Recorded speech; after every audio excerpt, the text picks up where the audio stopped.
Hey, what's up guys, and welcome to another video. Today we're going to be taking a look at a car modified by RaceChip. For those of you who don't know, RaceChip is a company founded in Germany about 10 years ago, and they specialize in electronic performance enhancement for a wide variety of cars ranging about 60 manufacturers, 3,000 models, via an auxiliary control unit that actually will enhance the performance of your typically turbocharged car. And this year, RaceChip has actually expanded to a US location down in Los Angeles, and they've very generously invited me to test their G30 generation 2017 model year BMW 540i M Sport. Before we get into that, let's take a look at actually one of the older cars, the E39 generation 540i M Sport, and in the process see how far we've come in 14 years when it comes to the BMW 540i. This one is a 4.4 liter naturally aspirated V8 making about 290 horsepower, whereas the G30 540i uses a turbocharged straight 6 that makes about 335 horsepower. We'll do a couple of 0 to 60 runs and compare that to the new car. Since this is an automatic, we're just going to do left foot on the brake, rev it up, and haha, she still pulls.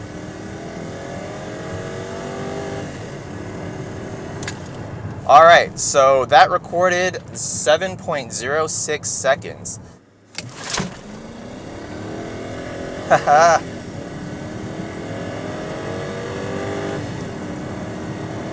Wow, that was actually 6.21 seconds. Of course, that was going on a slight downhill grade. Let's take the average of the two runs and say it's about a 6.5 to 7 second 0 to 60 time for this car. And moreover, you know, I've been driving this car for about a couple hundred miles now, and it does not feel like a 14-year-old car. If anything, you know, this chassis is more than 20 years old, which is incredible because the overall refinement is really, really high. I mean, this car is very well insulated from a sound deadening perspective. There's little to no wind noise to speak of when you're cruising at 80 miles an hour. And one of my favorite things about this car is the dampening. I mean, the suspension just feels perfect for something that's designed as not only just a daily driver, but also kind of a fun backroads car as well. I mean, the driving experience of this car really does defy its on-paper specs. And that's something I'll be really interested to see if it still holds true with the new G30 generation. So I'm gonna complete the second leg of this little road trip down to LA here. We'll jump into the G30 540i M Sport, and we'll do some 0 to 60 runs before and after the tune.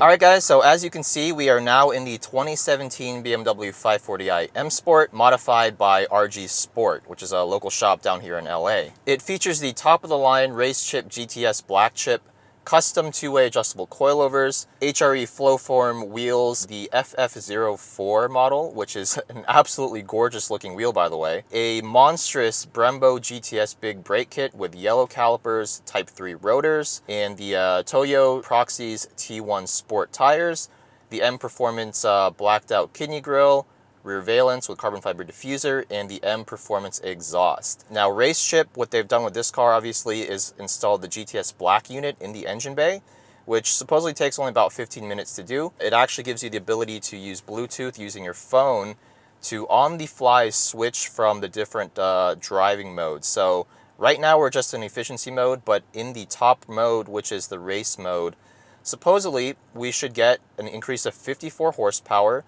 so 389 horsepower at the crank, and 74 foot-pounds of torque, bringing that up to 443 foot-pounds. And they've also installed this XLR unit here. What this really does is just change the throttle mapping. Basically, we've got 7 different modes here, from Efficiency Plus to Efficiency to Normal to Sport Plus to Race Plus. And so far, I prefer actually keeping it in Sport or Sport Plus mode. It's perfect for us.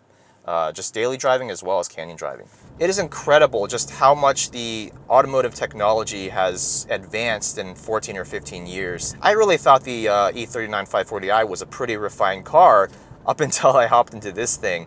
Everything just feels so well built. Now, what this car does obviously lack compared to that older BMW is that sense of analog driving experience.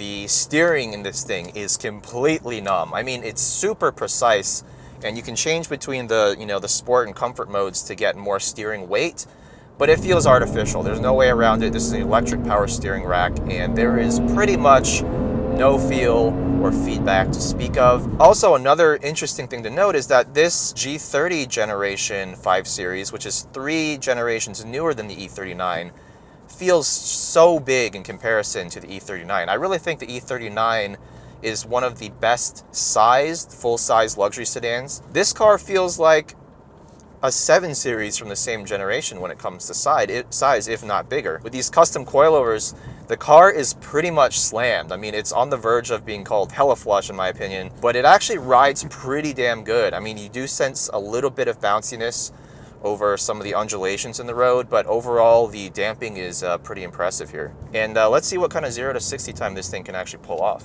This is not ultra scientific testing, but we're gonna use the same exact road. It's slightly uphill at elevation. Let's see what happens. DSC off here. Left foot on the brake, right foot on the gas.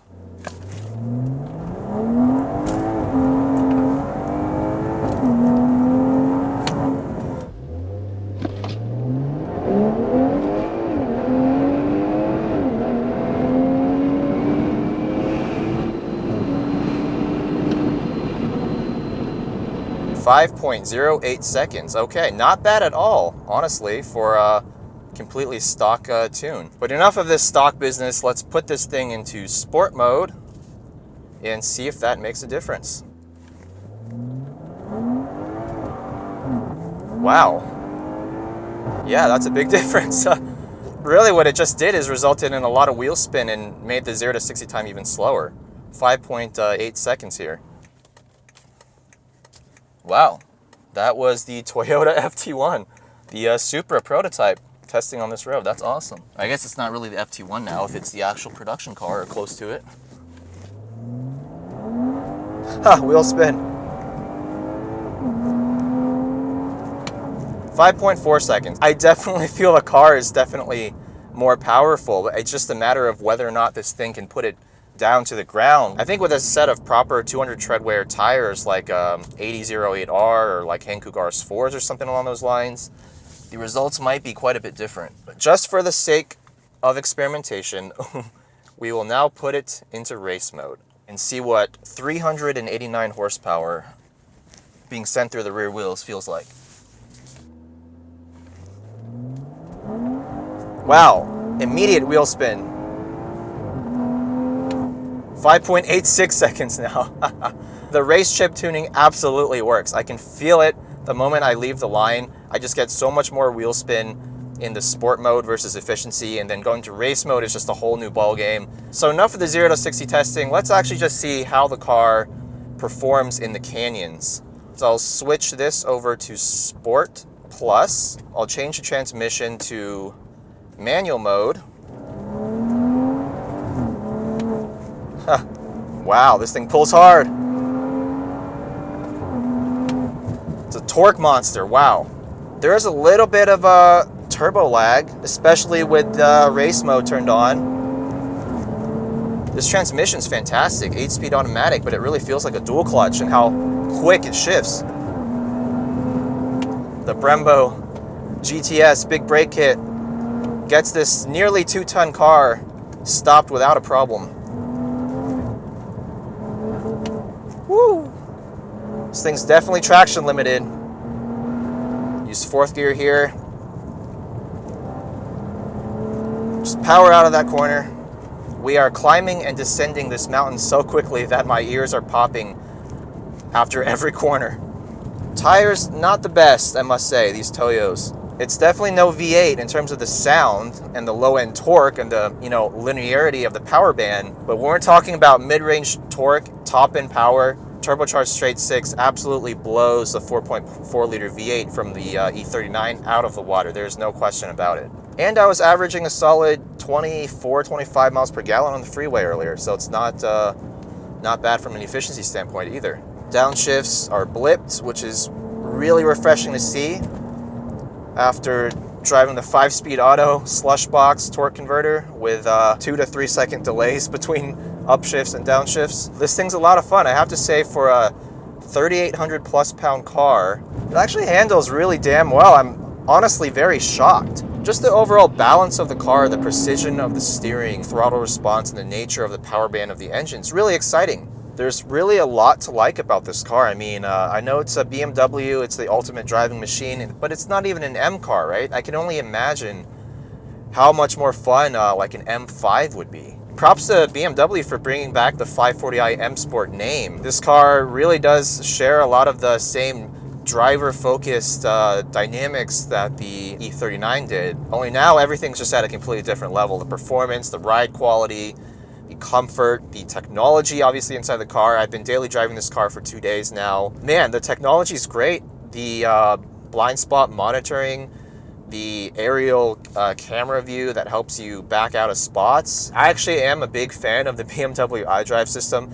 This is the first time I've spent any significant amount of time with an iDrive system, and it's a lot more intuitive, in my opinion, than the Audi system or the Mercedes system. With the upgrades that RG Sport and RaceChip have made to this car, honestly, this is a great daily driver. You can have fun in the canyons. You can get your groceries in it. It has a cavernous trunk. You can seat 5 adults comfortably. And the thing looks so mean too. I mean, just look at the stance of this car on those HRE wheels. As for the RaceChip itself, the GTS Black absolutely delivers that extra power that they're claiming. I mean, 54 horsepower sounds about right. The 0 to 60 times getting longer honestly is a testament to just how much more power the engine is sending to the rear wheels. But when you're just hooking up those corner exits in the canyon, especially going uphill or even on the freeway trying to pass people, you really do feel that 54 horsepower and especially the 70 plus foot-pounds of torque that you get. So a very big thank you to RG Sport as well as RaceChip for giving me this opportunity. Now, coming from someone who likes old cars, I mean, I have 3 cars and they're all at least 15 years old. One of them is 27 years old. I'm all about that analog driving pleasure. I never really gave a second thought to cars like this. But really what RG Sport and RaceChip have done with this car is made it a real driver's car. I can honestly say that I really enjoy driving